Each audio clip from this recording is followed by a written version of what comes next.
Hello everyone and welcome to episode 64 of the audio, episode 4 of the video Fro Wrestling Podcast. We are here with some exciting news from the world of professional wrestling. News and rumors always abound. They go together like peanut butter and jelly, wrestling and rumors, and we have all that here for you today in this episode. We want to kick things off with Stone Cold Steve Austin. It has been announced that Stone Cold Steve Austin is no longer with World Wrestling Entertainment. If you remember, he's been doing those Stone Cold podcasts and has a great working relationship with World Wrestling Entertainment. However, last year, if anybody remembers, he did that one episode where he interviewed Dean Ambrose. Ambrose had some things that were very critical of Brock Lesnar to say, and some people, it rubbed them the wrong way. They were not real happy with that episode, and it didn't get as high a ratings as some of the previous episodes. However, all the other episodes of the Stone Cold podcast were extremely high rated. As a matter of fact, the Stone Cold podcast episodes were the highest rated segments in all of the WWE network. That says something for you. That says how popular his podcast is. It only makes sense that at some point they will negotiate a deal for him to return to the network. But as it sits right now, Stone Cold is no longer a talent of World Wrestling Entertainment, and he's free to do whatever he pleases. So if you are fans of the Stone Cold podcast being on the network, I would encourage you contact WWE through their comment sections and let them know what you think. Because at the moment right now, you're going to be getting purely audio from Stone Cold on his podcast. No more of these video presentations on WWE.com or WWE Network. And they have been very entertaining. So, just my opinion. Get on the horn, get on the website, and give them some feedback. We want to keep those Stone Cold podcasts as long as we can.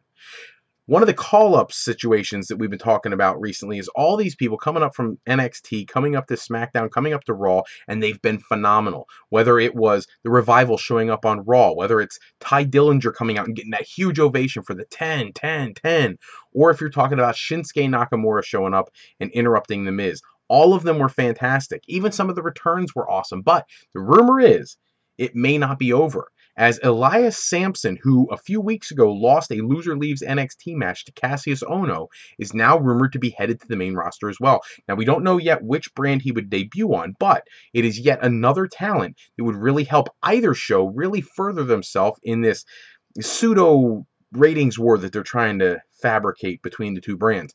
It doesn't really matter which show he goes to. He's going to be a solid addition to any roster. Obviously a mid-card talent, but it's something that, especially in just my opinion, I think that the SmackDown brand could really use another talent in the mid-card. So we'll have to keep our eye on what they do with that situation. But there are others they're talking about bringing up. You know, there's some other talents at NXT that still may get a call-up. So this whole call-up season may not be over. And as that happens, other talents, you may be seeing some talents get cut and have their contracts terminated, as there's not enough room for the talents they already have. How often was the last time you saw Bo Dallas or Curtis Axel do anything meaningful? Now, I'm not saying they're going to cut either one of those. I'm just saying if you're WWE and you're going to be paying these contracts and salaries, you want to get something on your return, and they're not getting a whole lot out of certain people. So if they want to try to explore the possibilities with another talent, this may be a situation where somebody gets cut and somebody else gets promoted. Something to keep our eyes on. Another topic that's in the news that has been highly controversial lately: Mario Ranallo, the announcer for SmackDown, has been off TV since March 14th. And the reason he's been off TV, and it was revealed, at first they said he was caught in a snowstorm, and then it was revealed the truth is he suffers from bipolar disorder, and he has some depression issues and things like that. And he's been trying to get his life on track and get himself focused. And this is not something new. This is something he's dealt with his whole life. And he's been very open about that. He's a huge advocate for mental health awareness. Well, it came out a few weeks after that one of the big reasons he was having stress and frustration was an ongoing issue with JBL. In 2016, Mario Ranallo won the Wrestling Observer Announcer of the Year award. It's a very prestigious award, and it's something that's highly respected in the professional wrestling community. He made a point of saying something about it on the SmackDown broadcast, which in a lot of situations in WWE, that's a no-no. You don't do that. JBL apparently was upset with that, and he called him out on it, was giving him a very hard time about this, which we think may be something that led to his emotional status as it is right now. JBL has a reputation for being a bully for years, going back to, you know, his early days being in the APA, roughing up wrestlers and this and that. Now, Justin Roberts, another former WWE employee, has just published a book where he also confirms, or at least gives his perspective on JBL being a bully. He talks about how they were on an overseas tour and how his passport was stolen at one point, and how JBL and his his group would bully him. He had almost like a cabinet like he had on television, where he has had these people that would travel with him, and they all would just say inappropriate things and bully him all the time. It made it so he was scared to go on overseas tours. And on Twitter, JBL took to Twitter and tried to defend himself. He said that, pretty much everybody hated the guy, and he called him an idiot, and he denied everything, denied taking his passport, denied all of it. But at the end of the day, there's too many people talking about how JBL has this temperament. For anybody who watched the first ECW One Night Stand pay-per-view that WWE produced, remember, JBL was the one who bloodied the Blue Meanie because he legitimately worked him over in what was supposed to be just a glorified battle royal of sorts. He ended up pummeling him so bad he busted his whole face open and messed up, his like orbital bone and whatnot. So this is something JBL has a history of, and so at some point you have to wonder: is JBL, when is he going to be big enough to say, hey, look, there's something I got to change here about myself. This isn't okay. There are stories about him making fun of disabled children at different functions when a kid was interviewing him and dropped his interview cards and things like that. So just something to look at. If JBL really wants to do some soul searching and think about how he speaks and treats people, it might be reflective of a better situation than what we have right now. Mario Ranallo, we wish you the best. We wish you a speedy recovery. On the flip side, related to Mario Ranallo, he has recently removed all references to WWE off of his Twitter handle, and all it talks about is his boxing and his other ventures that he's involved with. But WWE there's no mention of him at all. Moving on to the next topic of the day, we're going back to that superstar shakeup, and now plans are changing again. Now they're saying that AJ Styles, he may not move to Raw. If he moves to Raw, they're hoping to reunite him with Gallows and Anderson and reunite the club. However, they're now talking about leaving him on SmackDown and instead moving Gallows and Anderson to SmackDown and then reforming the group on the Blue brand. That would be... Oh, I'm okay with it either way. I would actually prefer he stayed on SmackDown because there is a match everybody's dying to see, and that's AJ Styles versus Shinsuke Nakamura. But after the promo last week where he seemed like he was leaning towards going babyface, I don't know how you pull that promo off and get that great of a reaction and then suddenly go back to being a member of the club, unless the club is planning on being the good guys, and I don't see that happening either. It doesn't suit Gallows and Anderson personality, at least not at this point.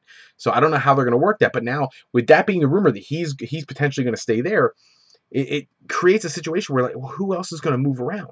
What else are we going to do? We have to wait and see. Monday and Tuesday should be an interesting couple nights of wrestling. The other big thing about the shakeup that has come out is that we originally reported that Charlotte and Alexa Bliss were contemplating switching their spots on the roster. Now, it sounds like they may be shifting the focus away from moving Charlotte and instead moving Sasha Banks.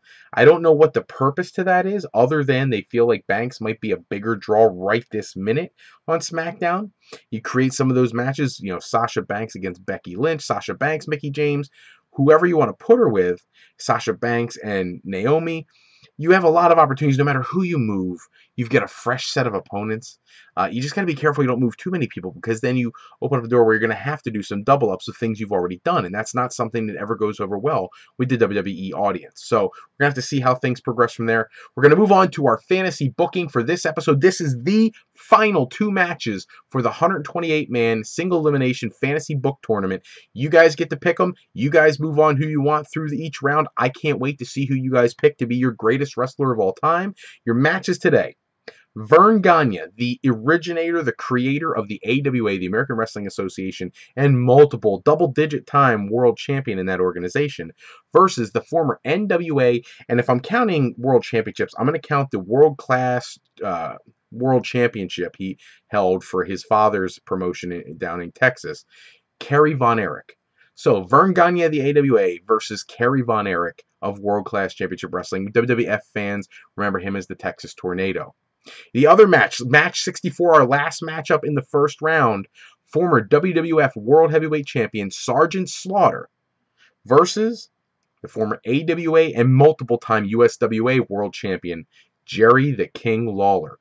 I am not certain if this match has ever taken place in the past. I don't remember ever seeing it, and they were both huge draws back in the early and mid 80s, well into the 90s in some situations. Slaughter's World Championship reign didn't come till, was it 91, 92, 93 maybe? Was it 90? I think 93.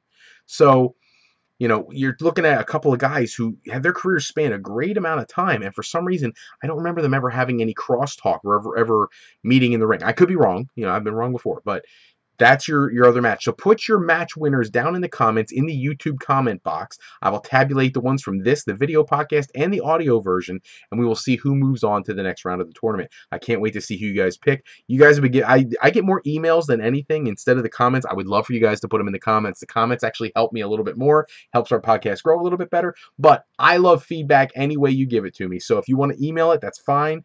I love the descriptions I get from some of you guys on some of these matches. I understand some people are like, some of the people lately have not been the most exciting pairings. I get it. It's because I gave you guys a lot at the beginning just so we could build the interest in doing this tournament. We're going to be entering round 2, and you'll get to see who some of the people are who moved on to the next round, and we'll see who you guys get to go into your finals eventually. So that's going to wrap it up for this episode 64 of the Pro Wrestling Video Podcast. Check back with us next time. We'll cover all the news and rumors going on in the world of wrestling. If you haven't had a chance yet, go to www.frolifeplanning.com to see how I can help you get to a better situation, either in a college, university, or in a job or a career switch that you are looking to make. That's what I do at Fro Life Planning. Remember, Fro Life Educational Planning. We are for today, for tomorrow, and for life with Fro Life. I'm Fred Froelich, better known as Mr. Fro. I want to thank you for taking a few moments with us today for the Fro Wrestling Podcast. And like I always say, my fans, you guys all throughout the world, I could say that now. We've got all these people from around the world tuning in. You guys mean the world to me. Thank you so much for your support. Thank you so much for subscribing. And if you haven't subscribed yet, that is the fastest way to get our latest podcast episodes. Click that subscribe button in the bottom corner. And when you do that, you're going to make it so we can get you our latest podcast episodes sent directly to your email, so you always know how to keep up with us. So until next episode, everybody take care. I hope you guys have a safe and happy weekend, and I will get you guys all the news and rumors going forward in the next couple days. Take care.